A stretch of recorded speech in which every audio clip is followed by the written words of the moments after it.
Explain the law relating to the domicile under ISA, Indian Succession Act. The person is said to have a domicile in a country in which he or she is considered to have his or her permanent home. Domicile consists of two important parts, residence and second is the intention to making an home of the party.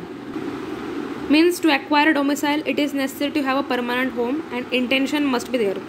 Section 6 of the Act states that the one domicile only affects succession movables. Succession to the movables.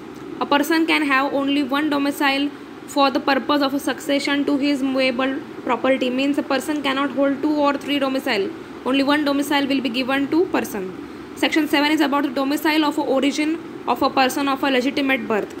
Domicile of origin of every person of a legitimate birth is in the country in which at the time of his birth his father was domiciled. Section 8 is about domicile of origin of an illegitimate child. The domicile of origin of an illegitimate child is in the country in which at the time of his birth his mother was domiciled. Means for the legitimate birth, the domicile will be given of father, and for the illegitimate birth, domicile will be given of his mother.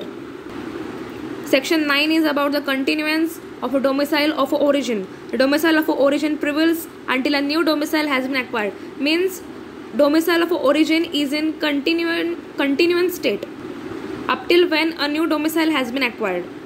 And when new domicile is acquired, this domicile of origin ceases to exist.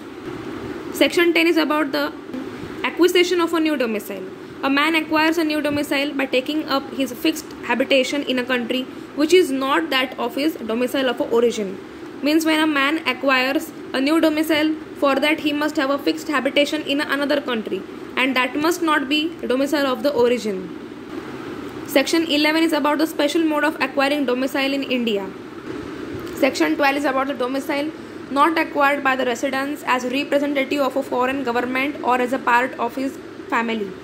These all sections we have seen in detail in the previous videos. 12 states that if the person is an ambassador or a representative of a foreign government, then he cannot acquire a domicile, because for a certain period only he is staying in that country and not for the permanent period. Section 13 is about the continuance of a new domicile. 18 is about the minor's domicile. It is in section 14. Section 14 is about the minor's domicile. The domicile of a minor follows the domicile of the parent from whom he derived his domicile of origin. 15 is about domicile acquired by the woman on marriage.